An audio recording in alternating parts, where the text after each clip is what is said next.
13 साल की हमउम्र 3 सहेलियां निधि अपनी सहेली प्रीति और सोनम के साथ एक पार्क में खेल रही थी। तभी निधि झूले से गिर जाती है और उसके माथे पर थोड़ी सी चोट आ जाती है। आह आह, अरे तू ठीक तो है ना पागल? आराम से झूलती तो चोट नहीं लगती। अरे कुछ नहीं हुआ, ठीक हो जाएगी। तुम दोनों सहेलियां मेरी बेस्ट फ्रेंड हो। थैंक गॉड कि मुझे इतनी अच्छी बेस्ट फ्रेंड्स मिली। मैं बहुत खुश हूँ। अच्छा, अब मुझे बहुत भूख लग रही है सोनम। तेरी मम्मी आलू के पराठे बड़े ही अच्छे बनाती है। हमें अपने घर ले चल और आंटी के हाथ के पराठे खिला दे। हाँ हाँ तो चलो ना, मैंने कब मना किया है। वो दोनों उनके घर आती हैं जहाँ सोनम की माँ उन्हें बहुत प्यार करती है और गरम गरम आलू के पराठे अपने हाथों से बनाकर उन्हें खिलाती है। तभी निधि की माँ शालिनी उनके घर आती है, जो कि बहुत ही अमीर और घमंडी होती है। वो निधि से कहती है, निधि बेटा, तुम इन गरीबों के घर क्या कर रही हो? ये लोग गरीब हैं, कितनी गंदगी में रहते हैं। कहीं तुम्हें अजीब खाना बनाकर खिला दिया तो फिर तो तुम बीमार हो जाओगी। ये सब चाहते ही यही है कि अमीरों के बच्चे बीमार पड़े रहें। नहीं माँ, ऐसी कोई बात नहीं है। आंटी तो बहुत अच्छा खाना बनाती है। इनके हाथों के आलू के पराठे खाओगी तो अपनी उंगलियां चाटती ही रह जाओगी। आप भी खाकर देखो। मुझे इन गरीबों का खाना नहीं खाना और नहीं तुम्हें खाना चाहिए। और तुम प्रीति बेटा, अगर तुम्हारी मम्मा को पता चला तो तुम्हें पता है ना वो तुम्हें कितना डांटेगी। अब चलो तुम दोनों यहाँ से। ओहो, अब तो हमें जाना पड़ेगा। Bye aunty, bye Sonam. इसके बाद दोनों बच्चियां शालिनी के साथ अपने अपने घर चली जाती हैं। दरअसल सोनम बहुत ही गरीब घर से थी, लेकिन उसके माता पिता खूब मेहनत करके उसे प्राइवेट स्कूल में पढ़ाते थे, जहां उसकी दोस्ती निधि और प्रीति से हो जाती है। वो तीनों बेस्ट फ्रेंड बन जाती हैं। पढ़ाई लिखाई के साथ तीनों का खेलना कूदना भी एक साथ होता था। ऐसे ही समय गुजर जाता है और तीनों ही लड़कियां अपनी 12वीं पूरी कर लेती हैं। सोनम, हम बहुत दिनों से तुमसे एक बात करना चाहते हैं। हाँ तो कहो ना। बात यह है सोनम कि हम दोनों के मम्मी पापा हमें फर्दर स्टडीज के लिए फॉरेन कंट्री भेजना चाहते हैं और इसी बात से हम दोनों बहुत परेशान हैं, क्योंकि हम तुझसे दूर नहीं होना चाहते। काश कि तू भी हमारे साथ आ सकती। तुम तो जानती हो ना, मेरे मम्मी पापा ने कितनी मुश्किल से मुझे प्राइवेट स्कूल से 12वीं कराई है। अब आगे की पढ़ाई कराना उनके लिए मैटर नहीं करता और मेरे मम्मी पापा ने अच्छा घर देखकर मेरी शादी तय कर दी है। 3 दिन बाद मेरी शादी है। क्या? तू इतनी जल्दी शादी कर रही है? अब हम तेरे बिना कैसे रहेंगे यार। हम विदेश जा रहे हैं और यहाँ तेरी शादी हो रही है। आंटी के हाथ के पराठे, हमारा साथ में घूमना, बातें करना, साथ में हंसना रोना, ये सब हमें बहुत याद आएगा। याद तो मुझे भी बहुत आएगा। मैं भी तुम दोनों को बहुत ज्यादा मिस करूंगी। अगर हो सके तो विदेश से लौट कर आओगी तो मिल जरूर लेना मुझसे। अगले दिन प्रीति और निधि फ्लाइट से अब्रॉड चली जाती हैं तो वहीं सोनम के हाथ अपने सजना के नाम की मेहंदी लग रही थी। शादी के अगले दिन से ही सोनम अपने ससुराल की सारी जिम्मेदारियों का बोझ अपने कंधे पर ले लेती है। सोनम की सास बड़ी ही खड़ूस थी, जो कि गरीबी के कारण कंजूसी का व्यवहार करती थी। एक दिन सोनम जब दिन का खाना बनाने रसोई में जाती है तो उसकी सास कुंती उससे आकर कहती है, ये तू क्या कर रही है? अब फिर से खाना क्यों बना रही है? रात की सब्जी खत्म हो गई है क्या? माँ जी, 2 कटोरी सब्जी रखी हुई है लेकिन वो बासी है। आप रात की सब्जी खाओगे क्या? इसीलिए खाना बनाने जा रही थी। कोई जरूरत नहीं है दोबारा खाना बनाने की। इस 1 कटोरी से मैं और तू थोड़ी थोड़ी खा लेंगे और 1 कटोरी तू मेरे बेटे सुधीर के लिए रख दे। माँ जी, लेकिन आज उनकी छुट्टी है और वो कुछ अच्छा खाना चाहते हैं। अच्छा, मेरे उस नालायक बेटे ने अभी महीने की तनख्वाह लाकर मुझे नहीं दी जो मैं उसे ये सब पकवान खिलाऊं। अब मैंने जो कहा है उतना ही कर। जी माँ जी। अपनी सास के इस तरह के व्यवहार को देखकर सोनम अपने मन में सोचती है, उफ, ये सासू माँ तो कितनी कंजूस है, रात की सब्जी खाने को कह रही है। अब किन ख्यालों में खोई है?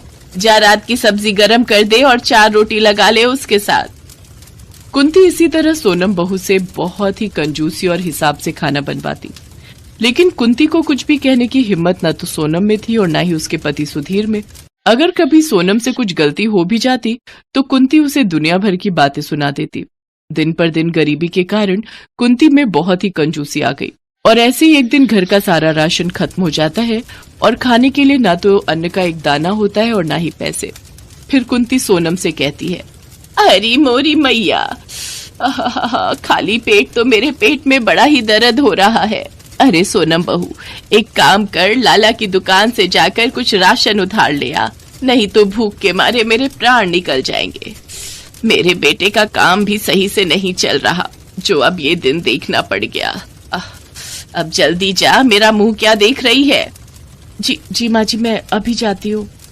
सोनम लाला की दुकान पर जा ही रही होती है कि तभी उसकी टक्कर गाउन पहनी दो लड़कियों से होती है। उसके हाथ में पकड़े हुए दाल चावल जमीन पर गिर जाते हैं, साथ ही उन लड़कियों के तोहफे भी उन पर गिर जाते हैं। एक तो वैसे ही सामान इतनी मुश्किल से मिला है और अब उसे भी गिरा दिया। अरे सोनम, ये तूने अपना क्या हाल बना लिया है? और क्या तेरे घर में खाने के लिए कुछ भी नहीं है जो तू इतना इतना सा राशन लेकर जा रही है? हाँ, दरअसल वो उनका काम आजकल ठीक से नहीं चल रहा है ना, इसीलिए थोड़े पैसों की तंगी हो गई है। लेकिन तुम दोनों इस गांव में कैसे? हम दोनों तुमसे ही मिलने आई हैं यहाँ। मैं बहुत खुश हूँ कि तुम दोनों मुझसे मिलने आई। चलो आओ, मेरे ससुराल आओ मेरे साथ। उसके ससुराल की हालत देखकर निधि और प्रीति सोच में पड़ जाती हैं।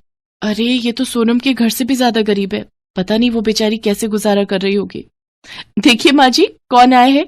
ये दोनों मेरी बचपन की सहेलियां हैं। अच्छा, ये तो दिखने में बड़े ही अमीर घर की लगती हैं। जी माँ जी। अच्छा तुम दोनों बैठो, मैं चाय लेकर आती हूँ। सोनम उनके लिए चाय बनाती है तो कुंती रसोई में आकर सोनम से कहती है, अरे ये क्या, बड़ी मुश्किल से तो राशन उधार लाए हैं, इस चाय में तू और पानी मिला। वैसे भी तेरी सहेलियां अच्छा खाना ही खाती होंगी, अगर एक दिन थोड़ा मिलावट वाला खा लेंगी तो फिर क्या फर्क पड़ जाएगा। जी माँ जी। और ये बिस्कुट भी कम कर, सिर्फ 4 ही ले जा, 2 खा लेंगी दोनों। माँ जी अब आज तो ये कंजूसी छोड़ दीजिए। तभी निधि चुपके से ये सब देख लेती है लेकिन कुछ कहती नहीं।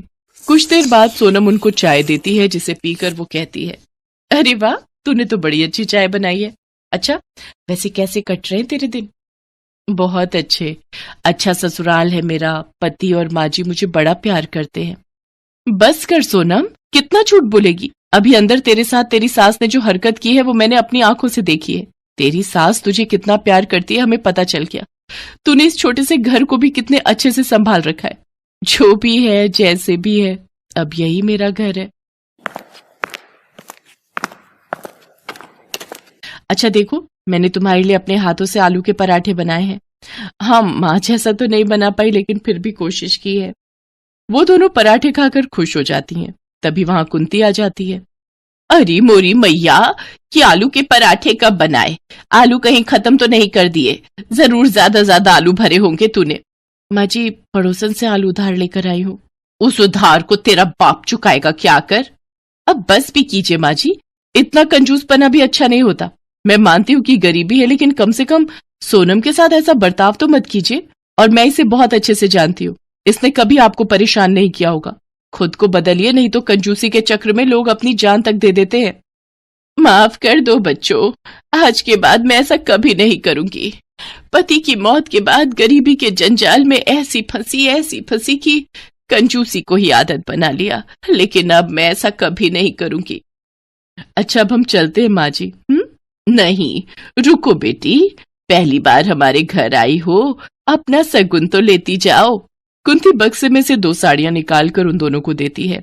वहीं निधि और प्रीति 50,000 की रकम सोनम को मदद के तौर पर देती हैं, जिससे उसका पति अपना काम खोलता है, जिससे उसे अच्छे खासे पैसे आने लगते हैं और घर की हालत अब काफी अच्छी हो जाती है।